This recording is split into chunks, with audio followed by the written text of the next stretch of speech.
Bob, what is DCCH? What do you want people to know? Well, DCCH is a nonprofit, faith-based organization that's been serving children and families for over 6 generations. And you do more than just give children a place to stay, as we see in your mission statement. Right. I think a lot of people hear about our organization and think of it as an orphanage since it's located on Orphanage Road.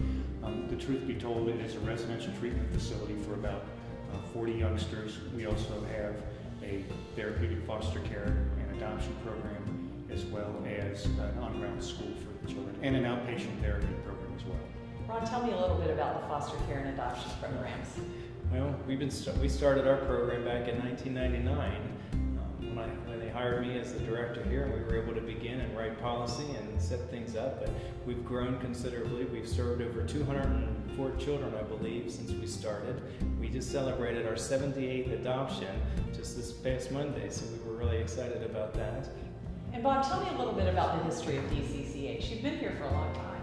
Well, I've actually been on the job as the executive director for a while, 4 months now, but I have been involved with the agency for a number of years. I actually worked here back in the 1980s, got actually my first job in the mental health field, and then years later I spent about 10 years on the board of directors. But DCCH itself has been here about 60 years, am I Since right? 1848, I believe. Oh, It started out longer as, than that. yes, it started out as an orphanage, one of 2 orphanages in northern Kentucky, which eventually merged to become what we know now as DCCH. In addition to the residential area, you also have on-site therapy here, you have your own school. Tell me a little bit about those programs. The school is really a nice addition to our program. We have an on-ground school. A lot of these kids come from areas further down in Kentucky, so it's nice for them to be able to have an on-ground school that serves their needs. It actually is a cooperative venture with the Beechwood School District in Fort Mitchell, Kentucky. They provide the teachers and the educational materials. We offer some support with our staff as well in the classroom. As far as the outpatient therapy, it's something that's relatively new. It's about 2 years old. It's available to anybody in the community. We accept third-party payments from insurance companies and also Medicaid as well. So whether it's for individual, family, or some sort of group therapy, we're certainly open for business. That's really where we're going to see a lot of growth in the upcoming year. Bob, before you were running DCCH, you were committed to it. Tell me why. Well, it's mission. Again, it's faith-based. We really emphasize providing compassionate care and quality services to the children and families that we serve. There's so many good people that are involved from top to bottom to make sure that these kids, a lot of these are God's most vulnerable children, quite honestly. But from the community members to the board members to the staff, it's just a top-notch organization.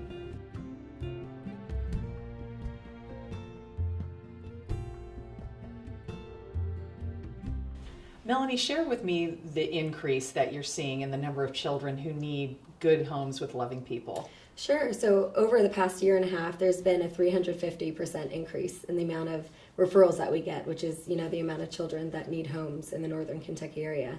So the increase is pretty big. Tell me about the children's backgrounds. So out of the 350% increase, which is huge, around 95% of those children have backgrounds in where they've experienced some kind of abuse or neglect. So a majority of them have experienced, some trouble in their background.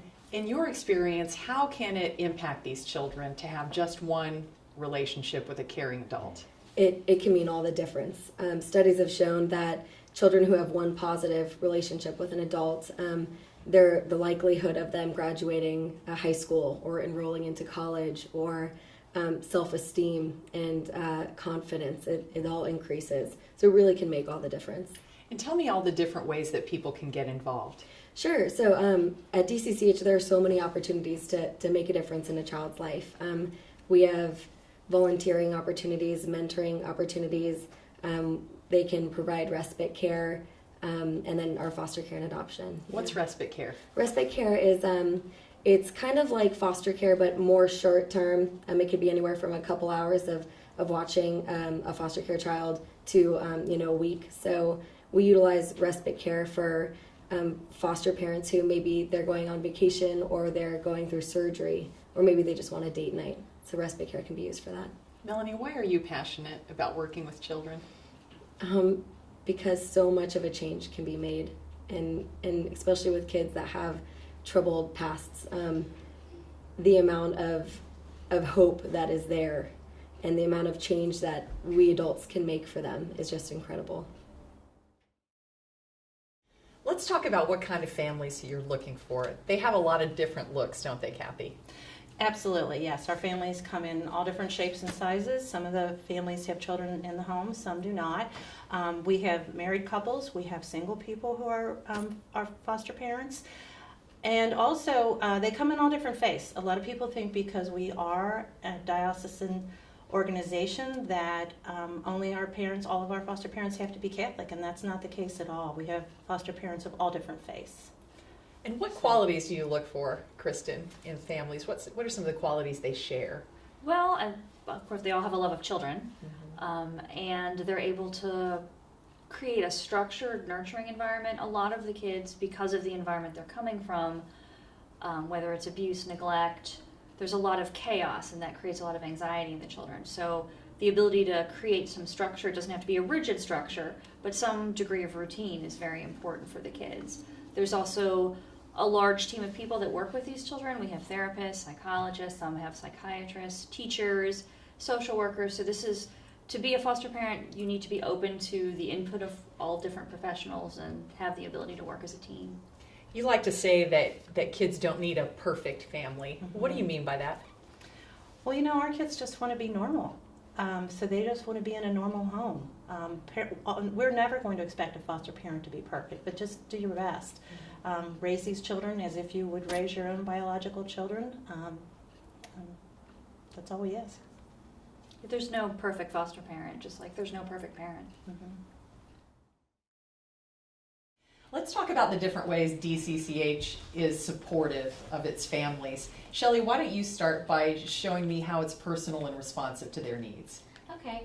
As case managers, we carry relatively small caseloads, so each of us would have 10 to 12 children and that we're responsible for, and we communicate with our families each week, and we visit our children twice a month. And then we as case managers also carry an emergency cell phone, and so we're available 24 hours a day. Jessica, what about therapeutic services? That's one thing that really sets DCCH apart, I believe. We have a team of therapists that work with our children and our families, and they're available really for whatever need would come up. So individual therapy, sibling therapy, family therapy. And we also work with a psychologist and a psychiatrist, and they're available for consultations, and they're also available just to meet with the children and the families. And families can get support from each other too, can't they, Lydia? Yes, every month we have a support group on the second Tuesday of the month. It allows our foster parents to talk about different problems that they're having. We have different training topics such as adoption, special education, and we provide the child care for the kids while the parents are in training. So it's a really good support for those families to connect with one another, and they really start developing friendships with one another. Jean, what's the process people go through to become a DCCH family?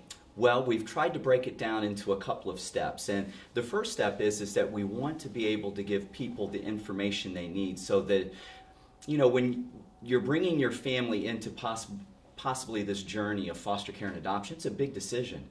And so we want people to have all the information so they're making a decision that's right for their family. So what we do is we offer a couple of informational meetings each month. One is usually in the community, like at a library, and then we usually have one here at our DCCH campus. And once they decide they want to commit to the training, what is that process like? Well, then we would want to get them started in the training process. And a lot of times when we tell people, you need to get 30 hours of training, they're like, really? But as far as our training, and it's funny, we just finished up a group last night. The groups really bond together. We have a lot of fun. And some of the things that people say are just really amazing. They're like, not only do we feel better prepared to parent our own kids, but we feel like we have better skills just as people. And it's really rewarding to see people kind of make that journey. But the 30 hours, we do that in 10 consecutive weeks. 3-hour sessions. And once we get to that place, we're ready for the final step in the process. Talk about what the home has to be like, because you have to approve the home, correct? Right. That's where the third part of that comes in, and that's where we do what's called the home study. And the home study consists of doing some paperwork. Yes, we have to do background checks, and there's kind of a little bit of paperwork, and some of our participants would say a lot of paperwork. But that's just part of the process. But yes, we go to the homes, and some people are all anxious about this. It's like, oh no, how clean does the house have to be type thing. And we're not going to homes to look for cleanliness. We're looking to make sure that the safety requirements are there, and we really want to be able to see what families look like and how they kind of function in their home environment. And usually there's about 2 of those home visits. And really that is the process where we're gathering information, and we write basically a home narrative, which is kind of the story of the family. And that's the part that goes to the final, to where we get an approval for a family. And it's important to note that because you take the training or because you take the home study, there's no arm twisting or pressure involved, right? Thanks for saying that, because a lot of times people, they feel like that if they say no once, that there's a potential that we won't call on them or utilize them. And from the beginning to the end of the process, and if that ends up in the ultimate goal of adoption, we never want to pressure anybody. We want people to feel that the timing is good for their family, that the situation is right, and that the match. And we really want to spend a lot of time trying to find the right match for kids to families. And so, no, we're not in a hurry. You know, we want to see kids get the permanency they need, those forever families. Ron, you've been here at DCCH for 16 years. What's changed? Probably the biggest change, Sheila, has been the number of kids that have been referred to us. And I'm not sure what that is, but I think it has to do with the substance abuse and parents and the craziness that's going on in the lives of our kids. But the numbers have just skyrocketed, as we mentioned already. But when I first started, we were seeing maybe 1 kid a day that was referred to us for placement. And then it slowly started increasing up, and at our high we were like 6 to 7 kids a day. We just couldn't keep up. It's so hard for the children, and you had one young man here who sort of took it upon himself to try to find a family. Yeah, that was an emotional day for us all. This young man had, was living in our residential program, and I think he was about 13 years old, and he had put a sign up in his second floor window of the residential building, and it just said, "I need a family." And that just tore us up, because it's not easy to find a home for older kids, especially boys even. And to see that sign, we just knew that we needed to do something to try to find him a home, and we did. That was the good news. We did find a home for that child. Lots of people think about foster care and adoption. What would you say to them to get them to take that first step? I know it's scary, because this is a life-changing decision for them. But I think when you look at what's important in life and you really think about the big picture, it's like, God has called us to serve our, least among us, and I think our children deserve that, and that's why I'm in this job. This is why I'm in my profession, is I see the kids and I see the needs, and people just have to step up and help us serve them. They deserve it.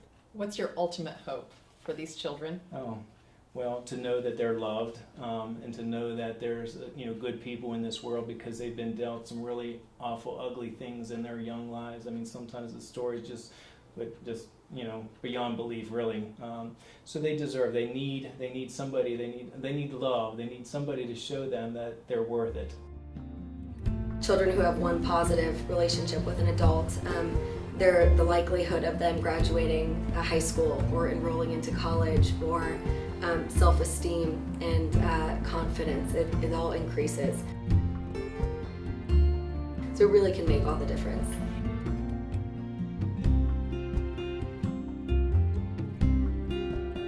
They need love. They need somebody to show them that they're worth it.